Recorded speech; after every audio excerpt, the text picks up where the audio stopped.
Hello and welcome to the Franchise Tag Podcast with me, your host, Freddie Hall. Welcome back, Adam, and welcome back, Super Bowl participation for Super Bowl 60, Fan of the Year, UK Fan of the Year, International Fan of the Year, Mike Vrabel's pet, Drake May's other half, Sky Lawrence Pang. We're in the Super Bowl, baby! Let's go! Just the look on Adam's face is probably almost as good as us making the Super Bowl. I was just confused where Fred was going, to be honest. But I don't overly know where I was going. I got that. When I say I can't believe it, I mean I can. Of course, when you've got the best quarterback in the league and a coach who's won multiple Super Bowls as a player, it was only a matter of time. But to do it in their first year together is pretty phenomenal. And, sure, a lot of fan bases can resonate with when you have long droughts. It's been 8 years, but as we mentioned last week, but we're back now. So, sorry, Cleveland and New York. You might have to wait a while. We're back again, baby. Well, we're sort of happy. If some of us are happy for you, some of us aren't. It's a very mixed bag, the Franchise Tag Podcast and the people within our podcast sphere, I suppose. For one, I'm happy for you. I think it's fantastic. You'll be pleased to know that Sky will be attending Super Bowl 60 in San Francisco. I'll be flying off to California very soon. We'll be attending a lot of the Patriot stuff, as you can imagine, as being a Patriot fan. So watch out for all stuff Sky's the limit on his handle. Hopefully he'll collab with us a little bit. We might get some content off it. We'll get drip fed, maybe the kicker. Borregales content. Yeah, maybe not the premium stuff, I'll get you Stephon Diggs doing that. Dude, if you get an interview with Cardi B, oh my God. I was actually thinking earlier that might be like the highlight of the week, if that could happen. Have you actually thought about like the Bostonians who'll be going? Mark Wahlberg? Yeah, Matt Damon, Ben Affleck. Yeah. Have you watched Team America, World Police from back in the day? I don't think the puppets are attending, Sky. I'll be honest. No, but I could shout out Matt Damon. He's probably heard it a load of times, but this is obviously on here, and I'm not blowing our own trumpet because there are a lot of other UK and Ireland podcasts that do the same. But we try to give you the X's and O's, but sometimes you've got to give that content. So maybe screaming Matt Damon at him, that's a throwback. He's probably not heard that in 15 years. Yeah. I think so. You could try the whole "How'd you like them apples?" Yeah. I mean, what else is there? I think he wants us to win the World Cup. Bill Burr might be there. Bill Burr, yeah, fair. Bert Kreischer's going to be there. He was there last year, though. Who was there? Bert Kreischer, who did the intro for the championship game. Yeah, I was just thinking, imagine if you could make say a Bill Burr or Ricky Gervais. Like if you could make one of them laugh, then maybe you're officially funny. Do you know what I mean? Bert Kreischer last year said, they all look like dudes like him. I think he was talking about hipsters and pointed directly at me whilst doing the podcast. And I was like, what am I doing? And I sort of laughed to it. And I was like, I feel like I've just been ripped, but I have zero. I can't get involved in this podcast. I don't know these guys. I think I can't remember what podcast it was, but they were on Radio Row. But all the Bostonians will be there, and maybe even Ted the bear will be there. Fair. If the Team America puppets are going to be there, there's got to be room for a stuffed bear. Exactly. And then they'll all be celebrating our 7th Lombardi from our 12th appearance. It would be records across the board. Sorry, did you see this stat that I think the Patriots have now tied the 49ers for most postseason wins? And I thought there's quite a lot. Everyone loves to make a narrative up, right? And these are the ones that paint Adam. But would it not be quite fitting for us to I know you certainly like to make up a narrative, yeah. Would it not be fitting to break San Francisco's, a very reputable historical franchise in San Fran? And they might actually be happy with that, seeing that their rivals are playing in their stadium, It's a lose-lose for them. Are you excited to see some of our pals we made last year? Hoping that Adam Rank will be around, maybe get a word with Chris Brockman. He's not WhatsApped me back since October, but yeah, thanks, Adam. But, hopefully I'll see him. Give him grief about not the Bears, because we like what the Bears have done this year, Caleb Williams, Ben Johnson, but a bit about Arsenal. Sing some Seal together. Highlight of my weekend, my whole week actually, was you and Adam singing Seal together. Where was that in Radio Row? Yeah, I watched it back actually last night when I was going through clips, and I forgot the lyrics, maybe just by how tired we were from working so hard, and also just the fact that Adam Rank loves Seal as well. It was quite eventful. I hope I've got so many more stories for you come next week. Hopefully, we bump into I don't know a player out and about as well. See what happens. What person would make your stoic face of eyebrows raise just a little bit, Adam, if you were in the room? None of them. No. There wouldn't be someone where you go, oh, that's Geordie cool. Nelson, he would. Geordie Nelson, yeah. Geordie Nelson. Brett Favre? Yeah. For all the wrong reasons or for the right reasons? No, they've exchanged text messages. Probably Rodgers. Rodgers, yeah. Yeah, probably Rodgers. You could have seen him in London. We've all seen him. Why didn't you come? Yeah, I know. I'm not that bothered. Geordie Nelson and the lad from Crawley Town who looks like me, or I look like me. Yeah, one who looks like Scott.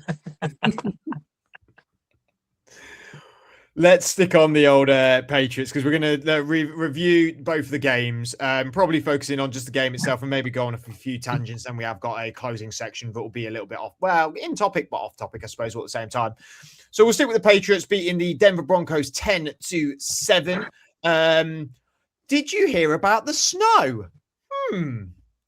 Did you hear about the conditions? I know. If only there was an astute observing commentary team that pointed that out to us. Dude, I mean, I thought I laughed when we started talking about it on WhatsApp. And then when I legit went on Twitter or X, I suppose, and it was like the whole world was talking about it. I was like, oh, I thought for a minute we were like cutting edge, but we were like the only people that had noticed it. Man, he is getting drilled at the minute. And he's how's it gone from like the guy, Tony Romo, to now? I don't know if this is a weird comparison, but like, say we take CJ Stroud, who won Rookie of the Year, right? And now he's completely fallen off. Romo, to a degree, he's come in early, obviously made an impact, but fallen off. Whereas you see like certain players who take time to develop, but they've had the talent. And we spoke about Tom Brady in the chat as well, how last year he probably wasn't particularly well received. But when you have that much skin in the game and knowledge, now everyone's loving his insight and he's got natural. So I think maybe Romo's just fallen into this trap of like, it's what like the whole predicting plays as they're being called and, Jim, like it's wore off now. There's nothing else other than that, sadly. He's getting a bit statey, obviously, isn't he? Yeah. Yeah. And I don't know, do you think that's the network though? Do you think is the network pushing that narrative, I suppose? Nah, he's probably just, he don't care anymore, does he? He's just with his mate. What does he care? Him and Jim Arena. Him and Jim, yeah, exactly. We've got a good team for the Super Bowl with Florio. His first Super Bowl he's calling, I think. Really? Yeah. What, him and Collinsworth? Yeah, Collinsworth obviously a few times, but I don't think Mike Florio's ever called the Super Bowl before, and I think he's pretty good. And who will Florio be teamed with? Collinsworth. The old the sliderino when he slides in. No, I hate that. I hate everything. I hate everything about that. Jarrett Stidham, he obviously the cameras are on him a lot because of being the backup quarterback. Bo Nick's not playing this game. And it did feel like, Adam, in that first drive, it was like, oh, this could be a long day for Jarrett Stidham.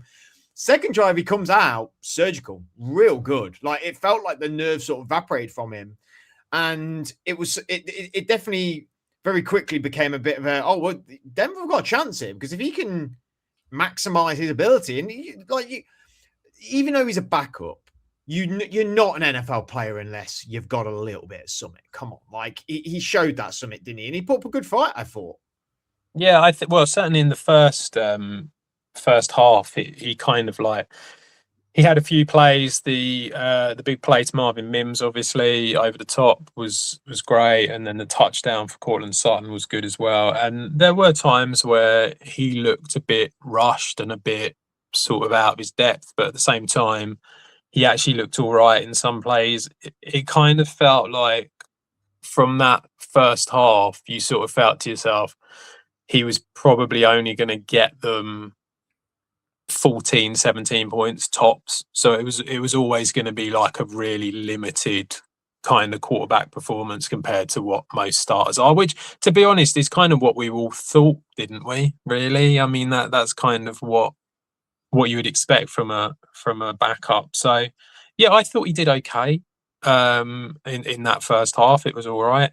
But yeah, I mean, it just didn't have the run game to lean on, did he? RJ no, Harvey, the run game just sort of Jaleel disappeared. McLaughlin didn't really. If J.K. Dobbins plays, Yeah, possibly. I mean, you sort of think, he's a slightly bigger back as well, isn't he, compared to Harvey? So obviously you've got a slightly different option. I felt like Bidet and McLaughlin just didn't really do anything at all, which I was a little surprised about. I was surprised that there wasn't more run plays, more variations from Sean Payton. I thought that was something that he might try and bring in a little bit, but it's like McLaughlin and Bidet only had 5 attempts, I think, out between the two of them. It just 5 attempts for 15 yards. Yeah, it just wasn't a lot, and was just a bit of a surprise. But yeah, I felt like Stidham did pretty much what we thought he would do, and kind of just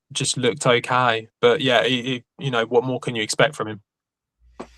We're obviously going to talk a lot about the Patriots in the next coming weeks, so we'll try and stick with Denver a little bit, Sky. But one of the big things that people are going on about, and we touched briefly on this last week, and then we sort of said we'll put this away, probably a bigger discussion at some point. But I do think it's relevant now, though we can have a big discussion about it, is that Sean Payton goes for it on that fourth and how many it was. They don't go for the field goal. Really, field goal probably ties the game. Well, to people's thinking, they go, well, if they had that, they would have tied the game and then it would have gone to overtime. Well, other things may have happened. We've seen the trend this year of more coaches, Ben Johnson in particular, the Chicago Bears, going for it early on 4th down, and this trend of it. And it's naturally within the media, everyone's sort of going, I just don't think you should be doing that. Like, live for another day, get the points. You need to see where you're at, mid 3rd quarter, 4th quarter. That's when you can start going for on 4th down, and then you're not missing them points that you ultimately didn't get. Now that in the other game, Matt Stafford had one where he ran it and it completed it and it was fine, but it was a bit of it was a stray Matt Stafford run. We don't see that very often. Why do you think this trend has changed? And especially, Ben Johnson, brand new head coach, tries new things, aggressive from that culture. Sean he's a tenured coach. He's been around the league a long time. Like, what has been the change? I think a lot of the older coaches fall into this trap of like not wanting to, be caught by the side while things move along. I was quite surprised that Sean Payton went for it, given sort of, I don't know if you want to call it bad luck, but the Saints had quite a few notable, we could sit here and name at least 4 games over the, that 10-year period where it came down to fine margins. So I was quite surprised he didn't take the points, especially with, like Adam said, with a backup.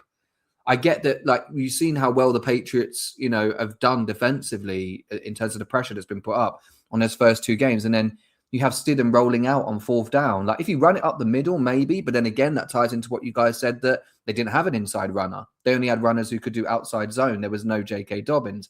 But again, that would lean you to go towards take the points while you're in the position, especially knowing that the conditions could change. So, yeah, I think it was just more getting caught into the trap of, everyone else is doing it. So maybe we need to, because we know the Patriots could get hot at the right time. But in the end, it worked out well for us, because you saw with the play calling with Vrabel at the end, we're just killing clock. I think it was always quite comfortable to know Denver weren't going to score because of the conditions, but also because they couldn't move the ball. So, yeah, to answer your question, though, just reiterating what I said, I think it's just coaches wanting to maybe ignore the analytics, but go for what sort of the sexy, trendy thing at the time. Do you not think it? Do you not think it is the analytics? I think the analytics is telling them to go for it. But he's 4 from 1 around the 20-yard line. Yeah. If they lose that, to go for it. But if not they with a lose, backup and no inside runner. well, that's not the analytics, is it? The analytics are not looking deep enough. Then you've got a backup quarterback. The And analytics are not going to go, oh, you've got a backup quarterback. The analytics Ignore are just going them to, it's just math. The analytics are going to tell you yeah. the analytics, what the stats, the chances are of you making it. Yeah. That's all it's going to tell But, you. again, if no sports team can be ran on data alone, it is a Yeah. little Oh, bit no, about, no. it I is think he's about, an idiot. I agree with you Yeah. guys. I think he was stupid for doing it. But what I'm saying is, I think what has probably happened is that he's gone, it's 4th and 1. We're around the 20-yard line. If we don't get it, well, the Patriots are going to be around the 20-yard line, which is further back than what they would be from a kickoff. I think it's like that simple. I think he's kind of gone, oh, well, my defense will stop them from scoring. So let's go for it because we're nearly there. I think it's that. But I have to say, and it'll come up with the Rams game as well. It's just, I don't get it. Just go 10-0 up. You're a 2-score game, 2-score game ahead, 10 points ahead.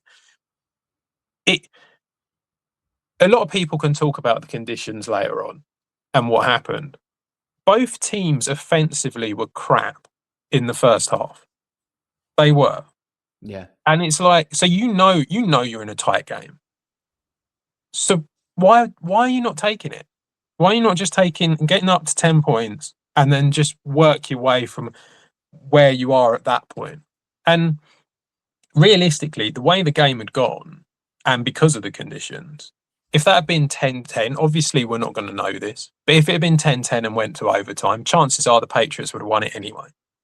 But it just feels like give your backup quarterback and your offense every possible advantage. And that possible advantage was an easy field goal to go 10-0 up and be leading. And you don't know what that does. That's more pressure on the Patriots. You've no idea what that does to them. So it just seemed like a mental idea and crazy. we're going to have to talk about it because you said it. When it got bad, the snow, it was crap. It wasn't a great game in the first place. And then with the snow, it got really, worse. really bad, really worse. And yeah. I know, all joking aside, Roma going on and on and on about it. It is one of the most mental time lapse of how bad it got so quickly. And it just showed it. It just shows it just stops play completely. And we can't. He said it on the thing, and it gets lost because everyone was like, "Shut up, Romo." But it is, of course, it's worse in the stadium. We don't feel the wind at home. The wind was insane, and I do feel a bit. We've spoken about this because we've talked about it between us about the next few Super Bowls. This one being in San Francisco, the next one being LA, the next one after that being Atlanta, California, 2 warm weather states. So far indoors, I think it's indoors, isn't it? Yeah. Yes, so far as indoors. Atlanta's definitely indoors. Yeah. The problem is we haven't got a huge amount of stadiums that are indoor, and secondly, states that are gorgeous all year round. I mean, Florida is pretty much gorgeous all year round. You can have it in Tampa and Jacksonville, etc. But it's very it can become rain and storm rather than snow and cold. It becomes rainy and stormy. It does feel like it gets a bit repetition with where the Super Bowls are and a bit dull and boring. But when games like this happen, isn't it just a bit more of an exclamation point of like, we do not want a Super Bowl that is in the northern states. We can't have it in Seattle. We can't have it in Pittsburgh. We can't have it in Philadelphia. We can't have it in these places where it can get dramatically cold. Green Bay. I mean, a lot of the northern state teams do have covers. Minnesota being one of them, Detroit being another. Like it does get dull being in the same places, but we don't want games like this for the Super Bowl, do we? I don't know, Adam. I actually don't mind because, like, you look at the Pats Rams 13-3 defensive was low scoring. That was indoors, but people still found a way to complain that it was it was defensive. And then you had the one in MetLife when the Broncos got blown out by Seattle. The bad weather didn't even happen. I think though the only issue is that in my ideal world, you would just rotate between every stadium, right? And then it's potluck and it's fun. But I get what you're saying, that because a lot are indoors, if there was a year where you happen to be playing in that, you might feel a bit robbed of that. But then I'm sure like older NFL fans love like I think it was 85, maybe 84, 85 Super Bowl, Niners and Dolphins. Everyone went on about the cold in that, but then Joe Cool did his thing. I think it's just all like, I do like a bit of the randomness. And we had last year the Rams Eagles game in the snow. That was a barnstormer. Yeah. That was a wicked game. It's better than the Super Bowl. That game. I think what you're probably not getting is that so that game wasn't a defensive game. That game was nothing. That game was literally nothing. That game was a waste of time and was actually just a complete. Why did we bother? That's what that game was, because the weather had turned it into that, and it kind of, to a certain degree, it becomes farcical because the Patriots for the whole of the fourth quarter intentionally out a few on the last few drives was like, this is a joke now. Well, the Patriots in the fourth quarter did nothing. They were not interested. They were literally, it was hand it off to Ramondre Stevenson and just hope he doesn't fumble. That was literally what the game plan was. That's not. What's the point of watching it? That's where the problem is. That's not a defensive game. That's just an offense that has just decided we don't care anymore, and we know that your team can't do anything, so it's just irrelevant. And that's where the problem is. So when you get that 13-3, or you get the sort of like, you know, who was it when the Rams won? That was like 18-3, wasn't it? You know, when you get these sort of like tight defensive games, at least you're actually seeing offenses trying to do something. You're seeing defenses actually making plays.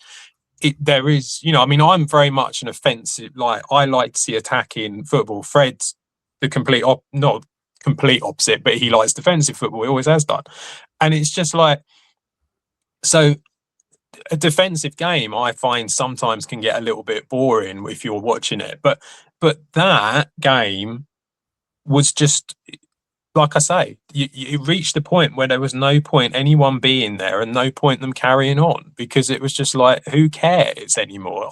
I was writing an article halfway through it that I lost interest. Fred was saying that he was on his phone when we were talking in the WhatsApp.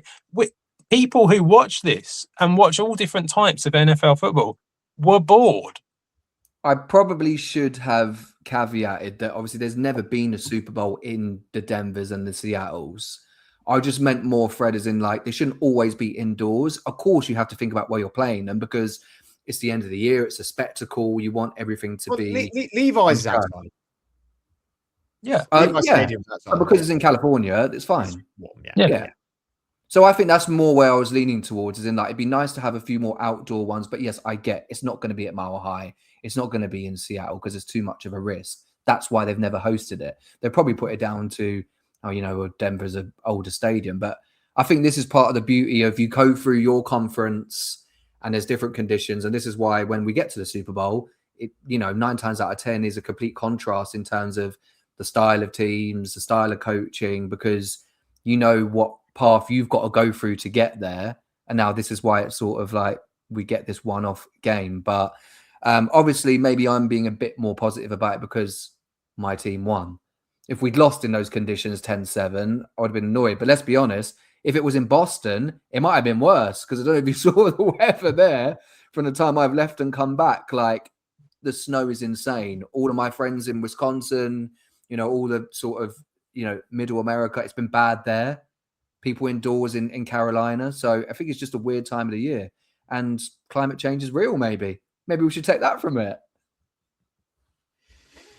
Well, the easiest prediction over the weekend was that this game was going to be really good. And that was the Seahawks beating the Rams 31-27. I mean, I've actually just looked at the stats again. It is actually so hilarious how their like key guys had similar stats. I mean, Stafford 22-35, 374 free touchdowns.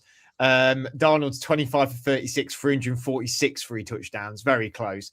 Leading receiver, Nakua, 9 receptions for 165, and Jigbert 10 receptions for 153. Like, it's so. I mean, this game, we joked about it. This was the Super Bowl. Like, for a lot of people, like, this was a really, really exciting game. And it just goes to show that, like, the NFC, I feel like, really took a dip a couple of years ago and became dull and boring and no like star power. And AFC was really overpowered with the quarterback, with the wide receivers, with the running backs, etc., etc. Now, man, I could watch that game every day of the week. I could watch these two go at each other every day of the week, and you'd get different outcome every game. It's so fun. The Rams are here to stay for a very, very long time, and I think, frankly, Seattle are as well.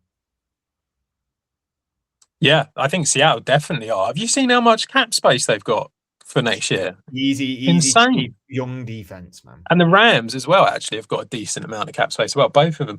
It was a great game and kind of saved the championship day as a whole day, given how awful the first one was.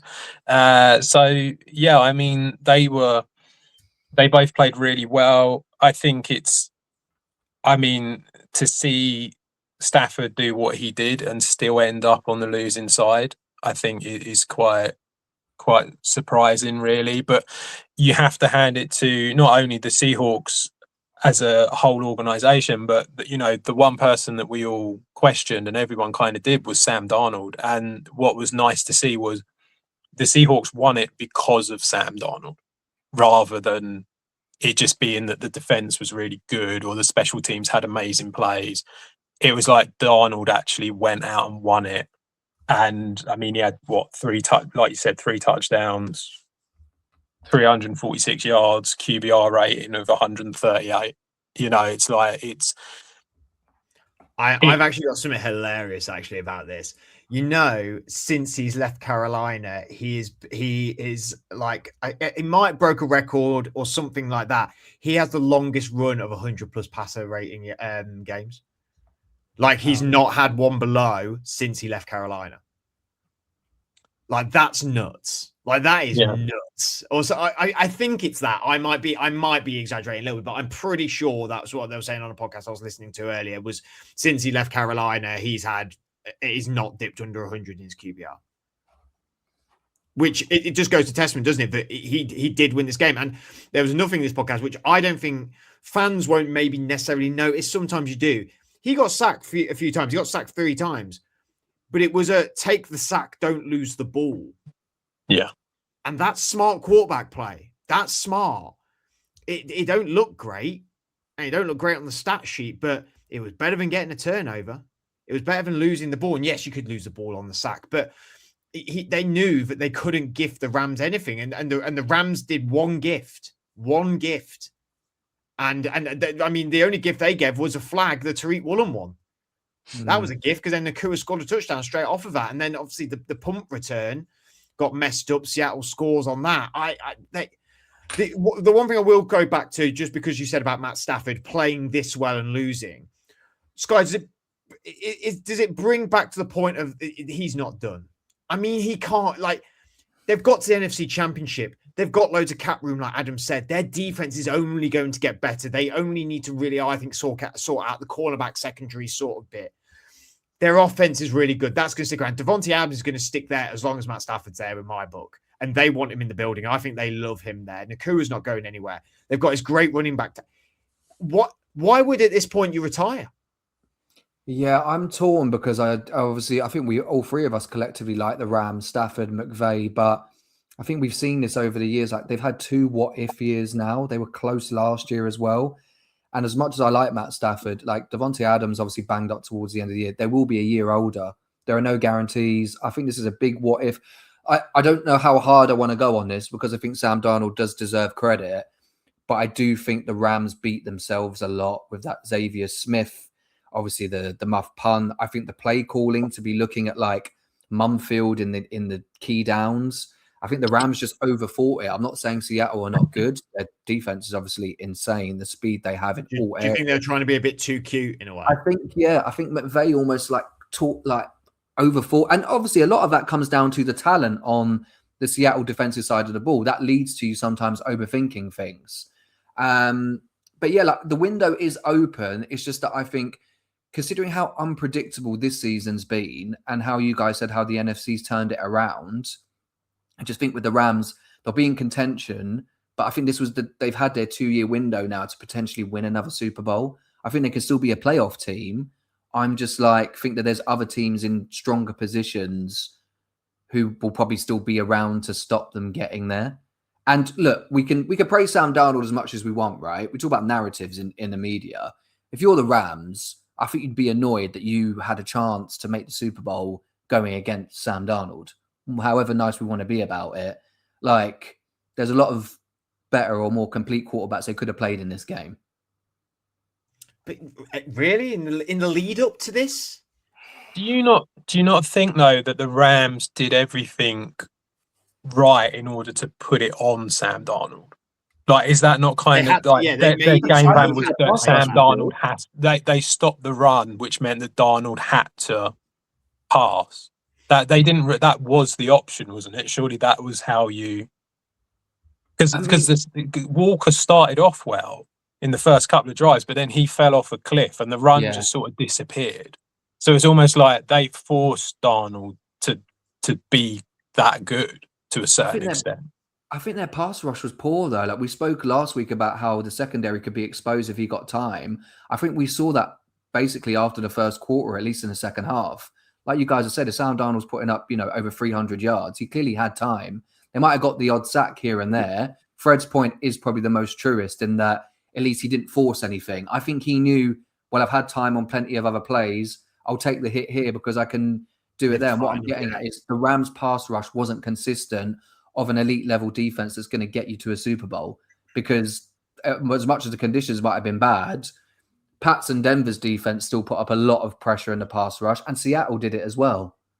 They managed to put pressure on Stafford, I think, consistently compared to what LA did. But when you say about other quarterbacks in the NFC, I mean, God, it feels like an age ago now since they all came through, and I'm going to have to remember them all. But there's no one better than Stafford. Darnold has proved himself to be better than Stafford. But when all the teams in the NFC went in there, Stafford's number one. Who holds a light to him? Jalen Hurts doesn't. Who else has been in the NFC? Who else? Jared Goff. I'd still take Jared Goff over Darnold. Jared Goff. Okay. Baker. Jordan I know Love, he dropped Baker. Detroit didn't get to the playoffs, bear in mind. No. I know they beat them. They beat up a banged-up Niners team. I'd still rather Brock Purdy than Sam Darnold. And we'll see what happens in the Super Bowl. I was more getting back to your point of Stafford, like when he's looking around now, like teams that are coming after him, sort of thing. I'd still say you think he's at the top of the pile. I think Hurts, if they, depend on the play calling, Goff, the Buccaneers. Again, the 49ers, especially, I know it wasn't my intentional point, but actually, if they're healthy and the Niners are healthy, consider what they did this year and the fact that they're in the same division. They're in a division with two elite teams. And I think, given that, let's just say everything I've said about Darnold's wrong and he actually can consistently do this, I think Seattle and the Niners are in a younger, better place, like you guys have said, with the cap compared to what the Rams can do. I hope I'm wrong. I love Matt Stafford. To see what he went through in Detroit for years and to get a Super Bowl, as if I was looking at it neutrally, it would have been great for him to win another ring and then sort of like go off into the sunset. So let's hope that's still possible.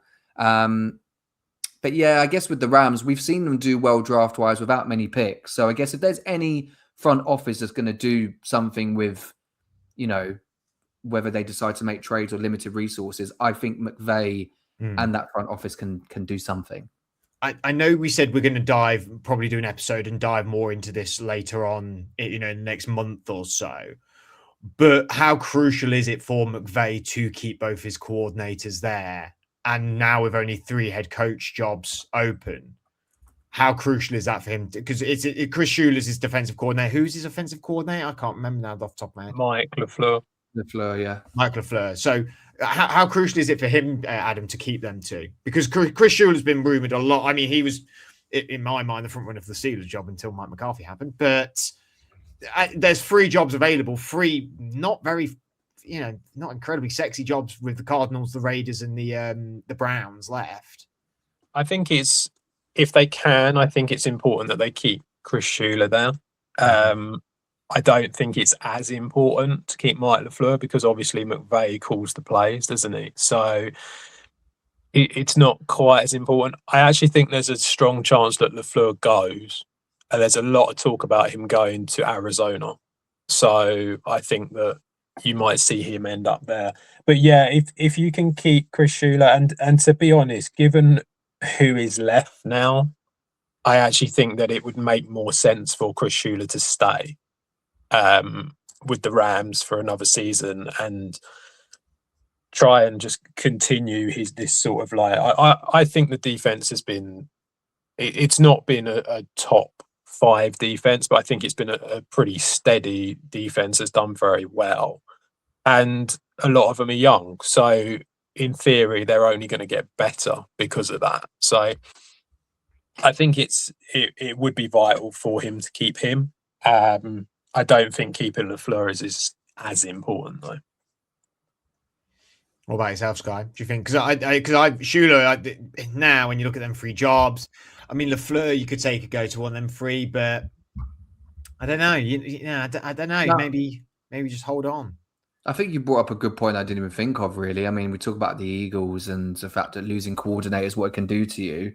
Given how well the Rams have done, maybe the window is fine for one more year if they can stay healthy because they don't need to replace on either side of the ball. But yeah, of Mike LaFleur and Chris Shula, I wouldn't go to any of those teams. Like, I get that we said this last week and we're all in agreement, the aspiration for a lot of these guys is to be a NFL head coach. But when you're in a spot like, the Rams, where you're at least learning from McVay, it's LA, it's nice, maybe wait a year. I mean, Chris Shula as well, of course, he's done great in his own name, but let's not forget, about his dad. That holds weight as well, to have that sort of like heritage of NFL, DNA. So he'll be fine if he just sits for a year. Do we think the NFC West is going to be the top division next year again? NFC North could be obviously is close. I think the NFC North. I think the West will keep it for another year. You think all 3 of these teams will bounce back and be just as good next season? I think if you think about it, out of the 3, I mean, obviously forgetting the Cardinals, out of the 3 other teams in the NFC West, I think the 49ers have a chance of maybe dropping off a little bit because they are a little bit older. But I don't see the Rams or the Seahawks moving for another year. I just don't. I don't see. I mean, obviously, look, this is all going to be dependent on whether or not Stafford stays, isn't it? But if he stays, then I don't see how they fall off. With the North, I'm not 100% sure what's going on in Detroit at the moment. The coordinators are a little bit. That's not a good move. He's brought in Drew Petzing to be the offensive coordinator from the Cardinals. That's not a great move for them. The Vikings, you're still relying on McCarthy to progress, and it kind of felt like even at the end, he had a little bit, but not a lot. The Packers have got some big players that ended up going out injured. Are they going to come back the same? So there's a few more question marks. I think the Bears will be fine, but the rest of them, I think there are a few question marks on it. So yeah, I think the West will probably still be the best in the NFC. I said the North simply just because we've all spoke highly of all the head coaches there. Yeah. In their own ways. So I think if there's any division, it's going to be that. And I mean, we know on the AFC side, it's not going to happen unless the West turn it around. I mean, that's probably the only one in the AFC where if you were looking at it collectively over both conferences, where you might say that could be a division with, 3 teams who made the playoffs, depending on how things go in the offseason. Final thing we'll talk about tonight is Sam Darnold went to the Jets. It landed flat on its face. Went to the Carolina Panthers. It landed flat on its face. He then did the tour of San Francisco. Went and sat there for a little bit, just soaked up all the knowledge. Went to Minnesota, did tremendous things there. Has gone to Seattle and is now in the Super Bowl. And that is, I mean, what year was he drafted? I'm going to click. I went to kick on his name. 2018? I was going to say 17, but that might be a year early. I think Adam might be right. 18. Yeah. Oh. I just didn't want to go with the same. As soon as you said it, I knew you were right. it's been a tremendous job what he's done to bounce back from the adversity of the Jets and the Panthers. And it's something that I hear on Rich Eisen and Chris Botman say all the time is that, you know, franchises do more damage to a young quarterback than young quarterback does to a franchise. And it just took a few teams to believe in Sam, and he's now in the Super Bowl. Now, I'm talking about this because what I'm saying is there's a few quarterbacks that are out there now that are on their second, maybe third, maybe fourth team in the same age range, maybe a little bit older, maybe a little bit younger for that fact, I suppose, who could be on the same journey. We saw it at Baker Mayfield. However, Sam Darnold and Baker Mayfield have been on the exact same journey. Baker getting drafted number 1, Sam going pick 3, right? It was 3 because it was Saquon that went at 2. And who do we think around the league is going to have their next fairy tale Sam Darnold story? I know Adam's got one right off the bat. It gives me and Sky a moment to scarp around a little bit. Well, I've got 2 that I could go with, but I mean, so I think that there's a reason that this has happened for starters.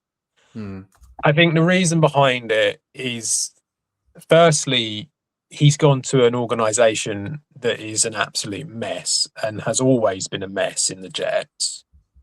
And obviously it's like he's moved on and he's ended up at the Panthers, which is another organization that has been a bit of a mess recently as well.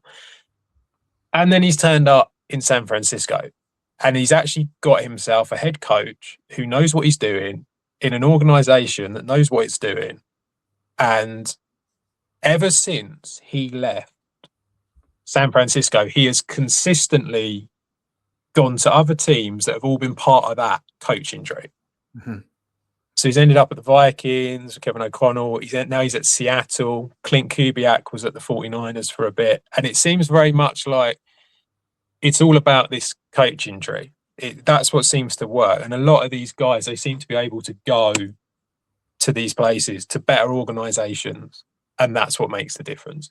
So the obvious one, for me anyway, is Mac Jones. And that's not saying necessarily that he ended up being drafted by an absolute basket case of an organization, because I don't actually think that the Patriots are, but I think at the time it was a bit of a mess, wasn't it? With the end of Belichick and all that. So it was a bit of a mess. But he's now had time, and you know, we've been saying he looks this season when he came in for Brock Purdy, how many people were coming out going, just looks the same as Brock Purdy? You know, it didn't look any different. And I think having that, and you've got to think that he's now going to become a pretty sought after free agent this year, given how poor the quarterback class is in the draft. And so I think because of that, he's got a very good chance of being able to. You would think, I think it's going to be very difficult for anyone to do what Sam Darnold's done, but I think he's got a good opportunity to end up hopefully in an organization that is a decent one and knows what it's doing through the coaching tree of Kyle Shanahan, and be able to sort of do a similar thing to what Darnold has done. I mean, I don't want to say what organization do you think that is, because I feel like we're just going to go, well, our quarterback should go there. I'm going to plant your flag for you, Sky, because I know exactly who you've got in your brain. Go on. Trey Lance. He's back. My boy. You love Trey Lance. You love you some I do. Trey Lance. Still young. Don't get drafted that high and not have something in you, especially I actually have like your Trey Lance is my Anthony Richardson. Is like I'm like I can't give up that he might be quite good somewhere. I just don't have a clue where. I like that. I didn't know we were going to go, because I was sat here being like, well, obviously it's not like a Herbert or Dak or Stroud because they've all done something in the league. A lot of people would probably say Bryce Young. I don't think that. I just have to say, I agree with Adam about Matt Jones, but I also feel it's a little bit harsh on Brock Purdy. I think that's more Shanahan coaching him up. But that's what a lot of people, that's the point though, isn't it? That's what a lot of people said. Yeah, well, they shouldn't have said that because that's harsh on Brock Purdy. But I get where you're coming from. He could go to, like we've said on other episodes, he could go to the Steelers, for example. It doesn't look like it's going to happen with what's happened, but he could go somewhere. But yeah, mate, Trey Lance caught me off guard. I mean, if we were talking 10 years ago, I used to bang the drum of AJ McCarron. He never got his chance. My boy AJ, right? Bring him back. There is a lot of things that you say, but I am like, I've never heard anyone say that. Dido being one of them. AJ McCarron is not one. Mate, there was even the podcast recently. Why can't I remember? Someone on the podcast with Edelman from the Bengals basically saying that like he should have played in that playoff run instead of Andy Dalton. But I think this is interesting because you do get those quarterbacks where like people think they're going to take off and it doesn't happen. But yeah, maybe there are some uncut gems. But one thing just on Sam Darnold though, like Joe Douglas even come out and said, I can't remember the exact comments, but he was obviously singing his praises. I think it was just it's good that it's worked out for him, but as you've both said, it was a classic case of going to somewhere like the Jets where it's just not going to happen. I just can't get. I was going to say, have you actually got any names? I've got AJ McCarron. I've got a very, very obvious one. I've got a very obvious one, but then I've got ones where I'm like, it probably isn't relevant now, but it could happen in a couple of years. Like someone really sticks out to me for some reason. But Malik Willis is an obvious one. Malik Willis is someone as well who I think could go to somewhere, has clearly showed it in Green Bay this season.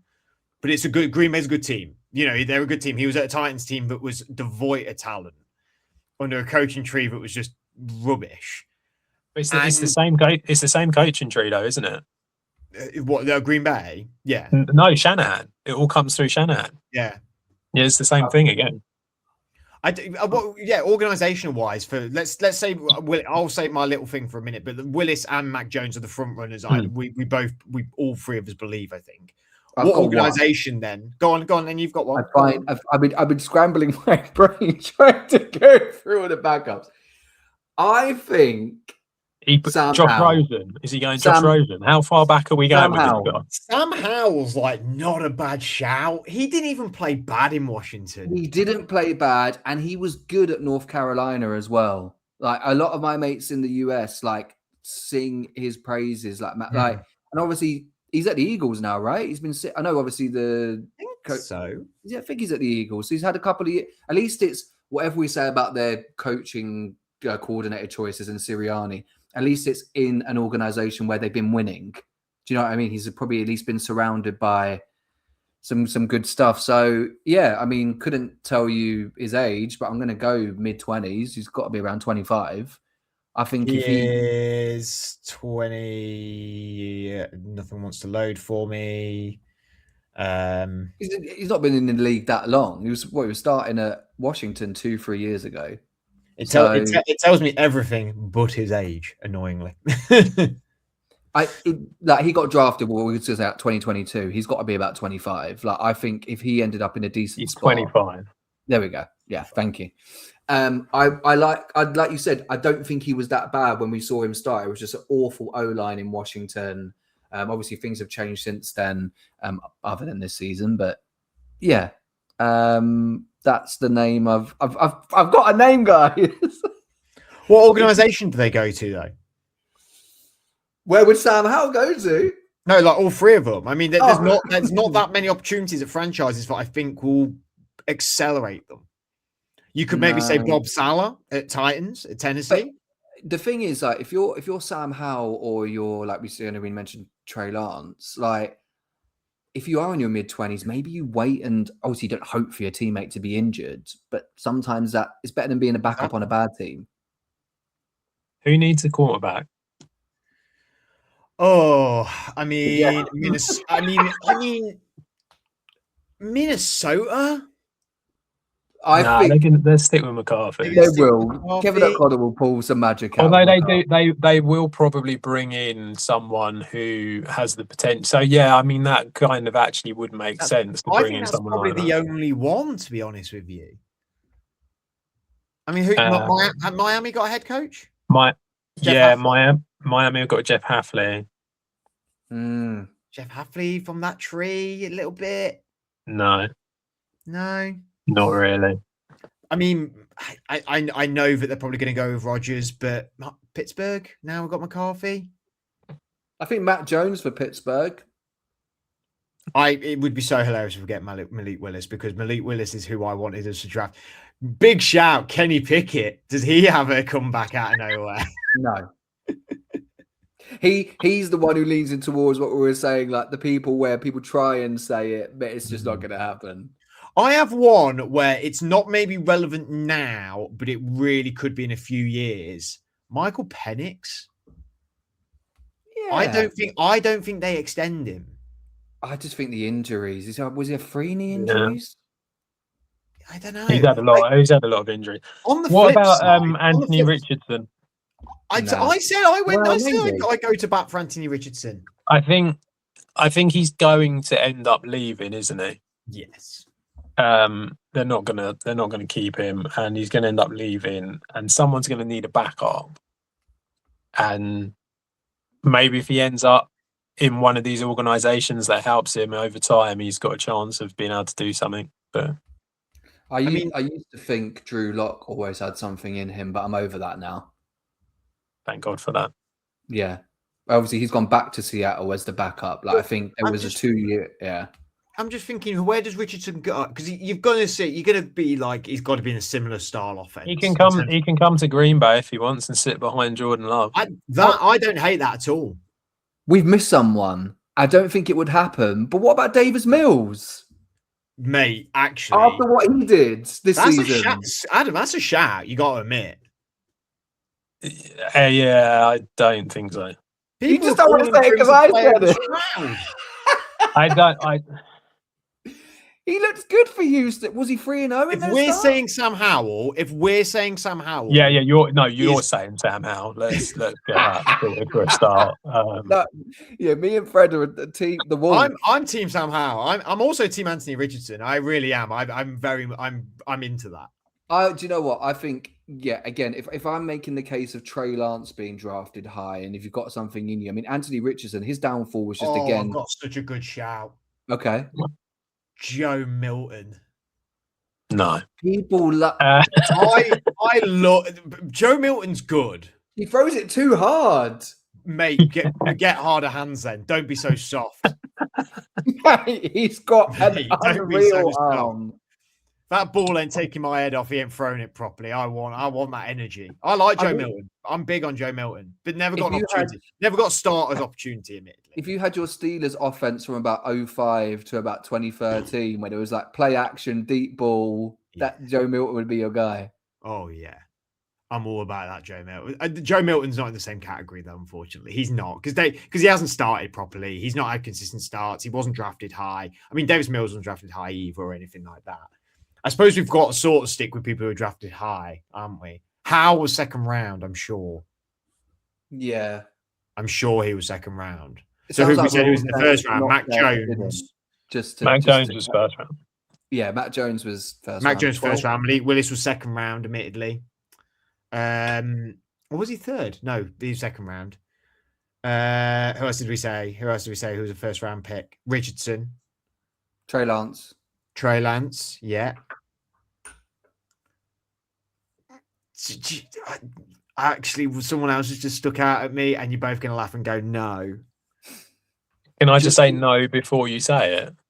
Hear me out. Justin Fields. I stopped myself. At the right team. You've got to see what team's he been on. It's been bad. Too hard for him, Fred. I've given up. Where's he been? The Jets and the Steelers. Jets, Steelers, and Bears. Yeah.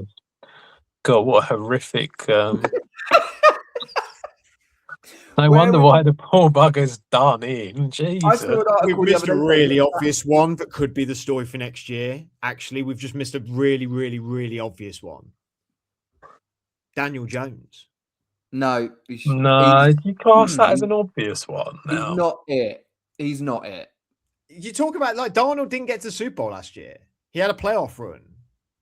Daniel Jones didn't have a playoff run this year, but he was playing tremendously. I've got to at least give Sam Darnold credit that he can dissect a defense and read coverages and make the right throws. Daniel Jones I mean, riding the coattails of Jonathan Taylor for 10 weeks is not it for me. Would you plant your flag on that? He rode Jonathan Taylor's coattails for the whole season. I remember when we were talking about reminiscing about starting the pod 3 years ago, the amount of stuff me, Andrew, and Adam would do where I would just say, he is not it.